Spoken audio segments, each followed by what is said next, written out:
Hey up folks, welcome back to our series looking at the map of Inde district from the book Arfur Tow Crate in Staffordshire by Povey and Andy Riddler. This is episode 4, where we'll be heading northwest from End to have a look at what's marked on the map, what it was like back in the day, and what became of it. Now if you haven't caught the series so far, the links are in the description so you can catch up. There'll also be one more video in this series, so if you're enjoying it, don't forget to subscribe and turn on notifications so you don't miss it. Right, let's get a wriggle on then, and dive in. First place we come to is Dole. Dole, which is quite hard to say with the Stoke accent, hence Dole, is an area just outside Fenton. In the past it was a farm, and briefly a colliery in the late Victorian era. The map doesn't explicitly mark it as a pub, but the area did have a namesake pub on Fen Park Road that was demolished along with the adjoining former miners' houses in the 1960s. The area was then given a new lease of life. The Victorian housing was demolished to make way for a modern housing estate, and the pub itself was replaced by another pub of exactly the same name, in roughly the same location. The colliery site now forms Fen Park, one of Stoke-on-Trent's many green spaces amongst the former industrial landscape. Heading down Fen Park Road, we'll eventually come to Fenton Tyne. The fact that there is a town hall outside of Stoke-on-Trent city centre is a reminder that the city was historically 6 separate towns, each with their own local governance. Fenton was one of the 6 towns, although it was infamously sneaked by local author Arnold Bennett in his Anna of the Five Towns novels. The town hall is a fine example of Victorian Gothic Revival architecture and was built at personal expense by a local pottery magnate, William Meath Baker. It opened in 1889 and was a magnificent building with an elegant facade and a grand ballroom. Baker didn't envision it as a town hall, but in fact on its completion he donated it to the local health board, the authority in charge of public sanitation, a burning issue in the late 19th century. A public library was later added onto the building in the 1900s, funded by a grant from renowned Scottish philanthropist Andrew Carnegie. When Fenton became incorporated into the Federation of Stoke-on-Trent in 1910, the building was converted for use as a magistrates' court, a role which it continued to serve right up until 2012. These days the building still stands with the War Memorial Garden in front of it, but it's been through a turbulent time. It was worried for a while that the building had fallen into disuse and neglect once the courts moved out, as many buildings in Stoke-on-Trent have. A series of protests followed, but fortunately things came full circle when the building was once again acquired by Baker & Co., the very same business that William Baker had founded over a century before. The building now serves as a sort of hub for local businesses and as an art gallery and a coffee shop amongst other things. A series of further restoration projects have been proposed, including restoring and opening the ballroom. Just round the corner from Fenton Tyne, we come to our second pub on this trip, Rile. The Royal Oak's a very common pub name in the UK, named after the tree that the future King Charles II hid in during the Battle of Worcester in 1651, during the English Civil War. The story became very popular after the restoration of the monarchy, leading to its adoption by pubs up and down the land. This Royal Oak, or should I say these Royal Oaks, stood on City Road at the junction with Christchurch Street. I say these, as in a recurring theme for the area, much like Dole, this pub was also knocked down and rebuilt with a namesake in the early 1980s. The original was a Victorian building connected to various terraced houses and shops, a typical street corner pub, quite a smart building really. Its replacement was not of the same character. By the early 1980s the Victorian terraced housing in the area had been demolished and replaced by high-rise blocks of flats. The Royal Oak was built as an estate-type pub to cater for its residents. Whereas the old pub had a good long run, the newer one was closed in 2019, barely 40 years after it opened. It's since been turned into flats. From here we could choose to head up Victoria Road towards Anley, Boslem or Tunster, or towards Smothorne. I won't dwell too much on each place, as I could go on all day about the history and legacy of each town, and it's quite a lot to cram into a short video, so I'll just give a quick overview. Anley, or Hanley if you're posh, or not from round here, once one of the larger of the 6 towns, is now the city centre of Stoke-on-Trent, much to the confusion of tourists. It saw a shift away from being an industrial town towards being the commercial centre of the growing city in the 20th century, but sadly fallen victim to a lot of the same problems facing most former industrial towns in the north in recent decades. Nonetheless, it's often the focus of much of the city's investment as they try again and again to bring it into the 21st century. As I said, a lot to cover, so moving on.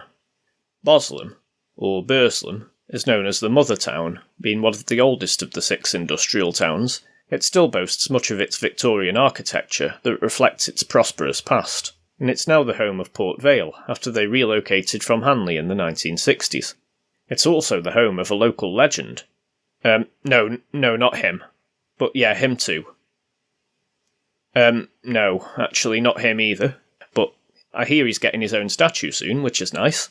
No, it's none of them, mainly because I haven't got a video about them to shamelessly plug. No, of course I'm talking about Molly Lee. More on her can be found in the video link that should be on your screen now. If not, it's in the description. Give it a watch if it tickles your interest. Tunster is the local pronunciation of Tunstall, another of the original 6 towns of Stoke-on-Trent. The former bustling industrial town is now largely unrecognisable from its heyday, much of it having been redesigned around a few large retail parks. Its former library and public baths, once a shining example of Victorian philanthropy, has been closed for a while now, and it's earmarked to become apartments at some point in the future. Like many of the other towns of Stoke-on-Trent, it boasts a rather beautiful public park that retains many of its Victorian features, the Victorians having recognised the value in providing green space and clean air to the smoke-filled and blackened towns in the 19th century. Smothorne is a village just outside Boslem, as you head towards the Staff's moorlands. At the bottom of Smothorne Bonk, you'd find Ford Green Hall, a 17th century timbered farmhouse, now a volunteer-run museum.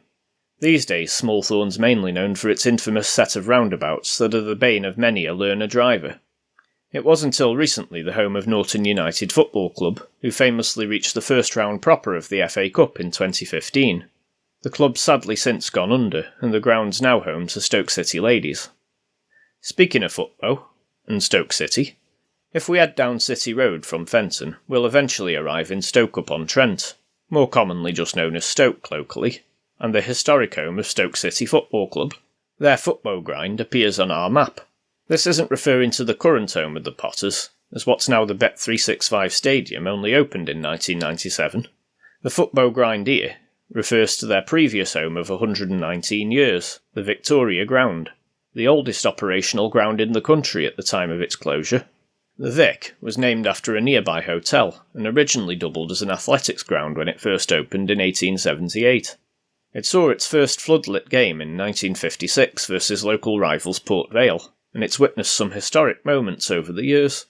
In 1965, a capacity crowd witnessed the stadium lit up by the star power of the likes of Puskas, Di Stefano and Yashin, as a team of world legends took on the English Football League 11 for the testimonial match of one of Stoke-on-Trent's most famous sons, Sir Stanley Matthews.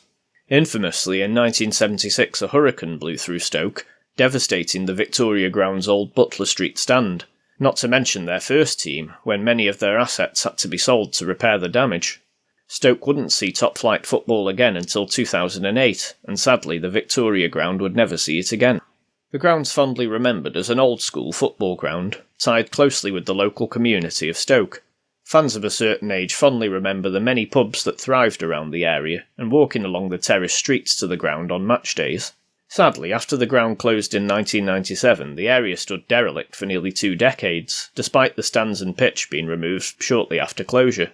It finally got redeveloped by St Modwin into a housing estate in the last decade, but it felt for a long time like the grey wasteland would be there forever. Quite a sad end to such an iconic football ground.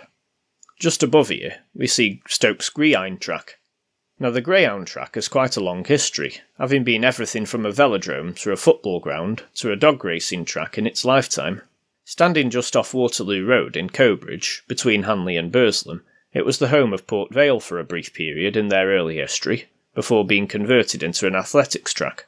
Greyhound racing arrived in the 20th century and continued until after the Second World War, despite having stiff competition from Hanley's own Greyhound track. In the 1960s, the popularity of the track declined and it fell into disuse for a time, until a brief period of revival in the 1980s.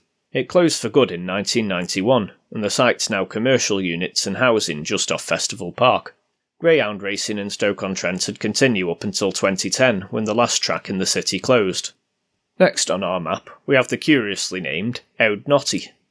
The Notty was the affectionate nickname of the North Staffordshire Railway Company, whose livery proudly incorporated the Staffordshire knot. Stoke-on-Trent was once crisscrossed by an extensive railway network serving both industry and passenger alike. The company was founded in 1845, and the network grew rapidly over the following decade in the period known in Britain as Railway Mania. Just about everywhere in the city was served by a station or halt of some sort in the early 20th century, and the railway performed the bulk of the haulage of coal and pottery from the local industries. The line that features on our map was probably the Stoke-on-Trent to Newcastle line that passed through Etruria.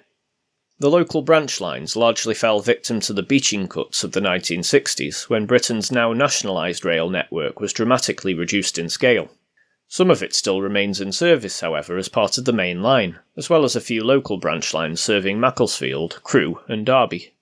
Like many early railway companies, most of the work was done in-house, and the company operated a large maintenance works to maintain their fleet of some 64 locomotives at its height.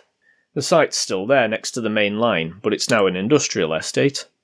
These days, the former railway tracks of the branch lines form a series of cycle routes through the city known as the Potteries Greenway, and at various times the idea of reviving the Notty into a more modern infrastructure has been toyed with. It's been largely pie in the sky, though. As though the route of the tracks may still be largely intact, most of the original stations have long since been flattened and built on, so it would take quite a sizable investment in order to bring it back to life.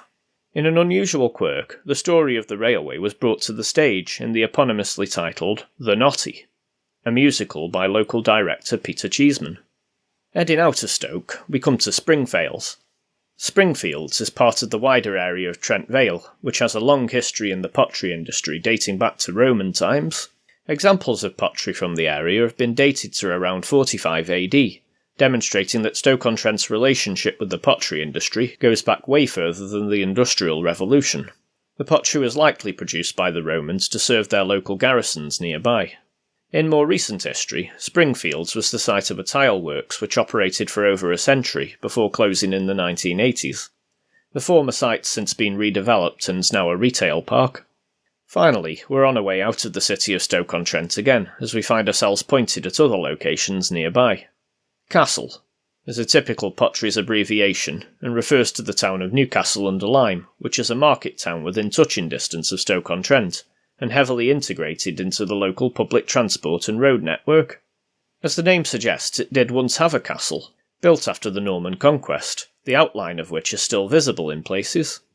Despite its close proximity to Stoke, it maintains a love-hate relationship with its larger neighbour, with the most recent uproar being about a potential merger of the local councils.